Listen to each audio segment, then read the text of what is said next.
पहले के टैक्स दरों को याद करेंगे। कभी कभी क्या होता है, पता ही नहीं रहता है कि अच्छा पहले ऐसा था,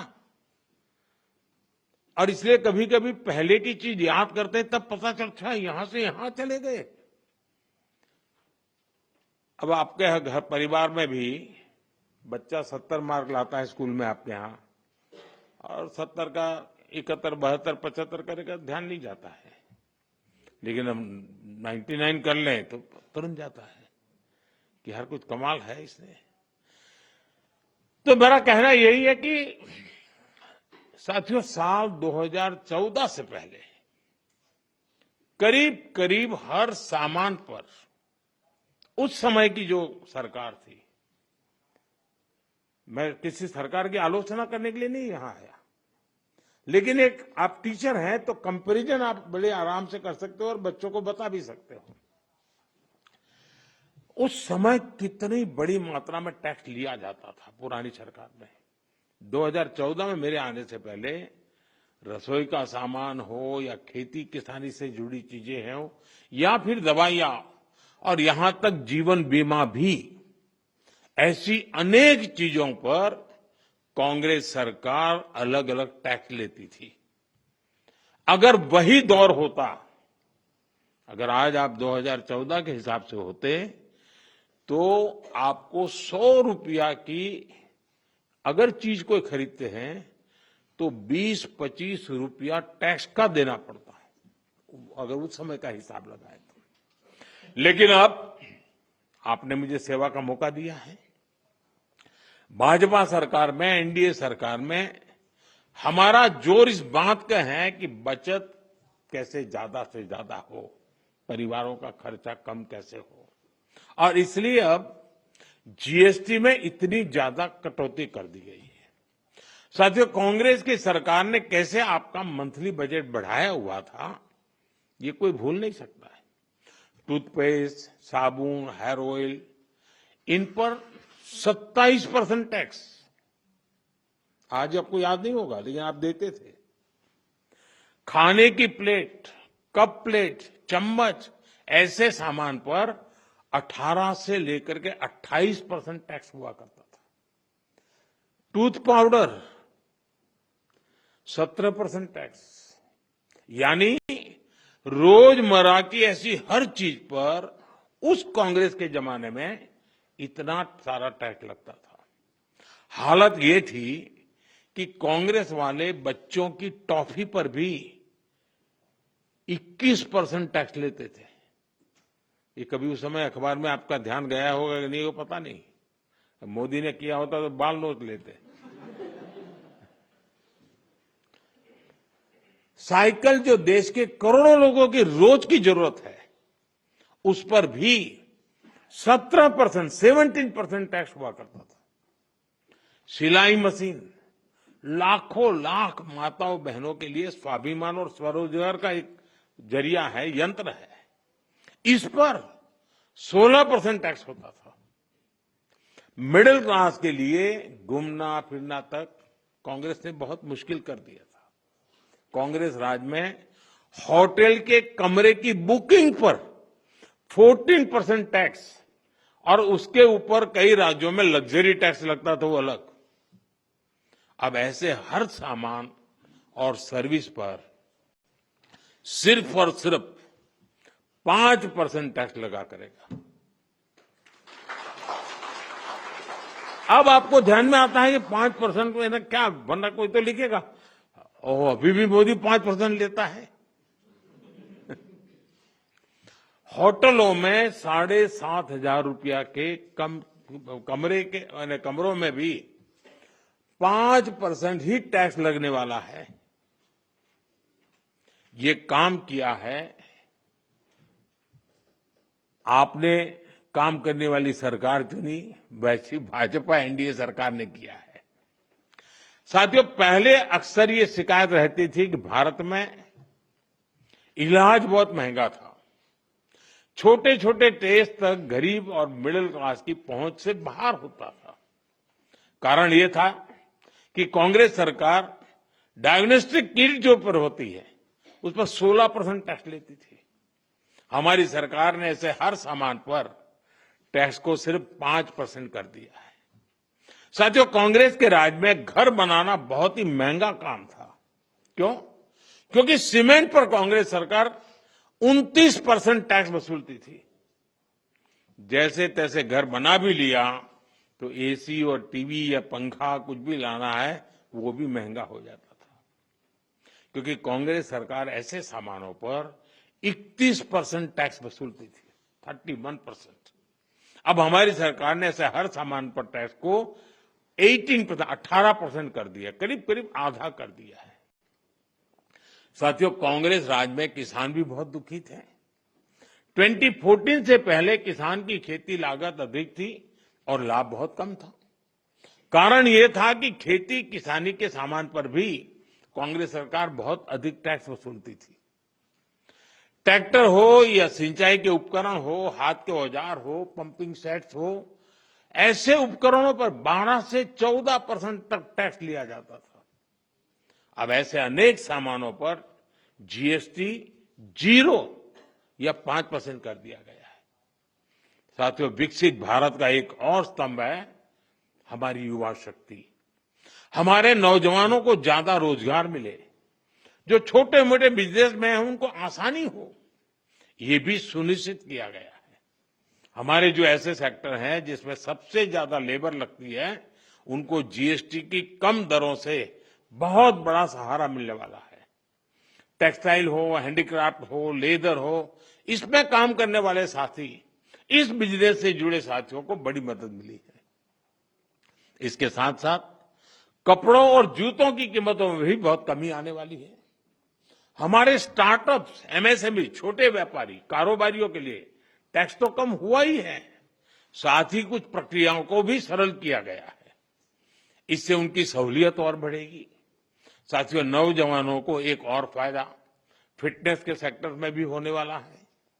जिम, सैलून, योगा जैसी सर्विसेज पर टैक्स कम किया गया है। यानी हमारा नौजवान फिट भी होगा और हिट भी होगा। और मैं आपको याद दिला दूं, सरकार आपकी फिटनेस के लिए इतना कुछ कर रही है, तो एक बात मैं बार बार कहता हूं, अब तो ऐसे लोग हैं डेली 200 लोगों से बात करते हैं आप लोग। आप लोगों को मेरी बात जरूर बताइए कि मोटापा हमारे देश के लिए बहुत चिंता का विषय है, इसलिए खाने का तेल 10% कम करने से शुरुआत करें। मोहम्मद जी, आप मेरा एम्बेसडर बन जाइए।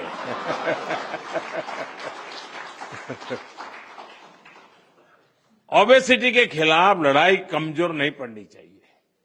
साथियों, अगर जीएसटी में हुए इस रिफॉर्म्स का अगर मैं सार बताऊं तो यही कह सकता हूं कि इससे भारत की शानदार अर्थव्यवस्था में पंचरत्न जुड़े हैं। पहला, टैक्स सिस्टम कहीं अधिक सिंपल हुआ। दूसरा, भारत के नागरिकों की क्वालिटी ऑफ लाइफ और बढ़ेगी। तीसरा, कंजम्पशन और ग्रोथ दोनों को नया बूस्टर मिलेगा। और चौथा, ईज ऑफ डूइंग बिजनेस से निवेश और नौकरी को बल मिलेगा। और पांचवा, विकसित भारत के लिए कोऑपरेटिव फेडरलिज्म यानी राज्यों और केंद्र की साझेदारी और मजबूत होगी। साथियों, नागरिक देवो भव ये हमारा मंत्र है। इस वर्ष सिर्फ जीएसटी में ही कमी नहीं की गई, इनकम टैक्स में भी बहुत कम किया गया है। 12 लाख रुपए तक की इनकम पर टैक्स को 0 किया गया है। आजकल तो आप आईटीआर फाइल कर रहे हैं, तब इस फैसले का सुखद एहसास और भी अधिक होता है कि नहीं, यानी इनकम में भी बचत और खर्च में भी बचत। अब ये डबल धमाका नहीं है तो क्या है। साथियों, आजकल महंगाई की दर भी बहुत निचले स्तर पर है, नियंत्रण में है। और यही तो प्रो पीपल गवर्नेंस है। जब जनहित और राष्ट्रहित में फैसले लिए जाते हैं तब देश आगे बढ़ता है। और इसलिए ही आज भारत की ग्रोथ करीब करीब 8% है। यानी दुनिया में हम सबसे तेज गति से ग्रो कर रहे हैं। ये 140 करोड़ भारतीयों का सामर्थ्य है, 140 करोड़ भारतीयों का संकल्प है। और मैं आज देशवासियों को फिर कहूंगा, भारत को आत्मनिर्भर बनाने के लिए रिफॉर्म्स का ये जो सिलसिला चलता रहेगा, वो रुकने वाला नहीं है। साथियों, भारत के लिए आत्मनिर्भरता ये कोई नारा नहीं है। इस दिशा में ठोस प्रयास हो रहे हैं। मेरी आप सभी से, देश के सभी शिक्षकों से भी अपेक्षा है कि आत्मनिर्भर भारत के महत्व का बीजारोपण, इस विचार की सीडिंग निरंतर हर विद्यार्थी में करते रहें। आप ही हैं जो बच्चों को बहुत सरलता से उनकी अपनी भाषा और बोली में भारत के आत्मनिर्भर होने के महत्व को समझा सकते हैं, और आपकी बात वो मानता भी है। आप उन्हें बता सकते हैं कि दूसरों पर निर्भर रहने से देश कभी उतनी तेजी से आगे नहीं बढ़ सकता जितना उसका सामर्थ्य होता है। साथियों, भारत के आज के विद्यार्थियों और आने वाली पीढ़ियों में एक सवाल शुरू से ही प्रचारित और प्रसारित किए जाने की जरूरत है। ये हमारा कर्तव्य है जी। मैं चाहता हूं असेंबली में भी इसकी चर्चा हो। कभी कभी तो एक प्रयोग करके देखिए आप। कभी हमें पता ही नहीं होता है कि हमारे घर में विदेशी चीजें कैसे घुस गई है, पता ही नहीं है। इरादा नहीं है कि मुझे विदेशी चाहिए, नहीं, पता ही नहीं है। बच्चे परिवार में बैठ करके एक सूची बनाएं कि सुबह उठने से दूसरे दिन सुबह तक उपयोग में आने वाली कितनी चीजें विदेशी हैं, उसे पता ही नहीं है। हेयरपिन भी विदेशी आ गई है, कंघा भी विदेशी आ गया है, पता ही नहीं उसको। जागरूकता आएगी तो कहेगा, अरे यार भाई, मेरे देश को क्या मिलेगा। और इसलिए मैं मानता हूं कि आप पूरी नई पीढ़ी को आंदोलित कर सकते हैं। जो काम महात्मा गांधी जी ने किसी समय हमारे लिए छोड़ा है, अब पूरा करने का सौभाग्य हमें मिला है, और मैं चाहता हूं कि हम लोगों ने करना चाहिए। और मैं बच्चों के सामने हमेशा एक बात उनको प्रेरित करते हुए कहता रहूं, मैं ऐसा क्या करूं जिससे मेरे देश की किसी न किसी आवश्यकता की पूर्ति हो। ये चीज है मेरे देश में नहीं है, नहीं मैं करूंगा, मैं कोशिश करूंगा, मैं मेरे देश में लाऊंगा। अब आप कल्पना कीजिए, हमारे देश में आज भी 1 लाख करोड़ रुपया का खाने का तेल बाहर से लाना पड़ता है। खाने का तेल। हम कृषि प्रधान देश हैं। या तो हमारी लाइफस्टाइल, या हमारी आवश्यकताएं, या हमारी मजबूरियां, तो ऐसी बहुत सी चीजें हैं। देश को आत्मनिर्भर बनाना ही पड़ेगा। अब 1 लाख करोड़ रुपया बाहर जाता है, वो यहीं रहता तो कितने स्कूल के बिल्डिंग बन जाते, कितने बच्चों की जिंदगी बन जाती। और इसलिए आत्मनिर्भर भारत की बात को हमने अपना जीवन मंत्र बनाना पड़ेगा, और हमने नई पीढ़ी को उसके लिए प्रेरित करना पड़ेगा। और देश की आवश्यकता के साथ खुद को जोड़ना चाहिए, ये बहुत जरूरी है। ये देश ही है जो हमें कहां से कहां पहुंचाता है।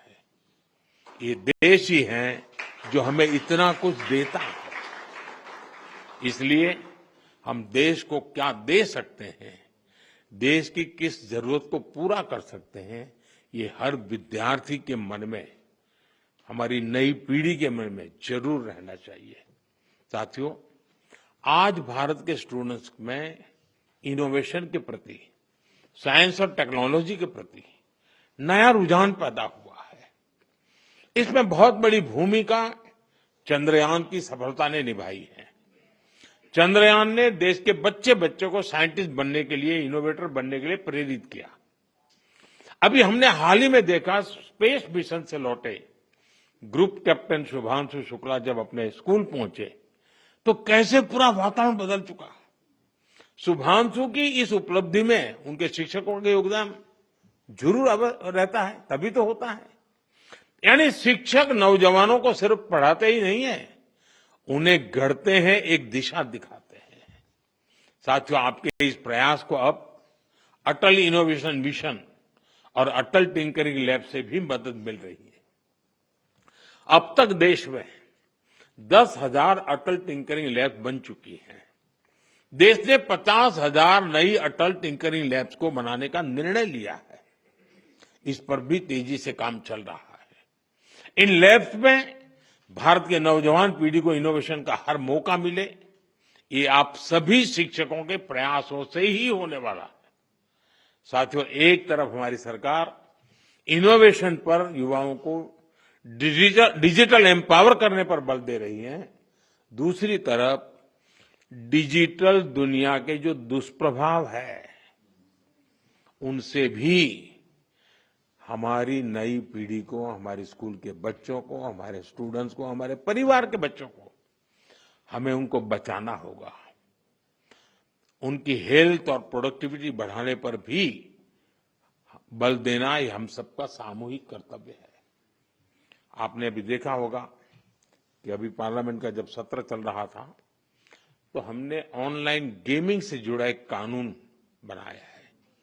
अब ये सब शिक्षकों को पता होना चाहिए। गेमिंग एंड गैम्बलिंग, दुर्भाग्य ऐसा है कि कहते तो गेमिंग है, लेकिन हो जाता है जुआ।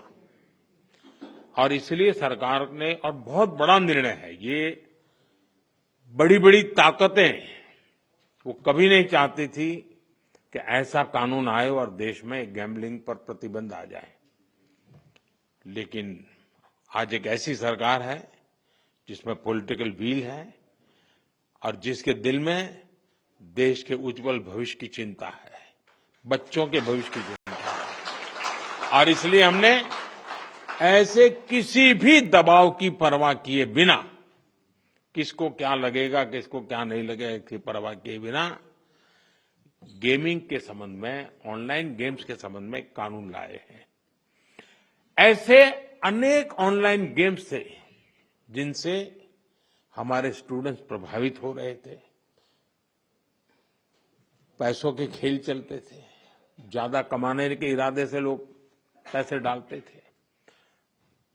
कुछ जगह से तो मुझे रिपोर्ट मिलते थी, परिवार में महिलाएं, मोबाइल फोन तो सबके पास थे, वो भी दिन में सब लोग घर से चले गए, फिर क्या करे, तो वो भी खेल लेती थी।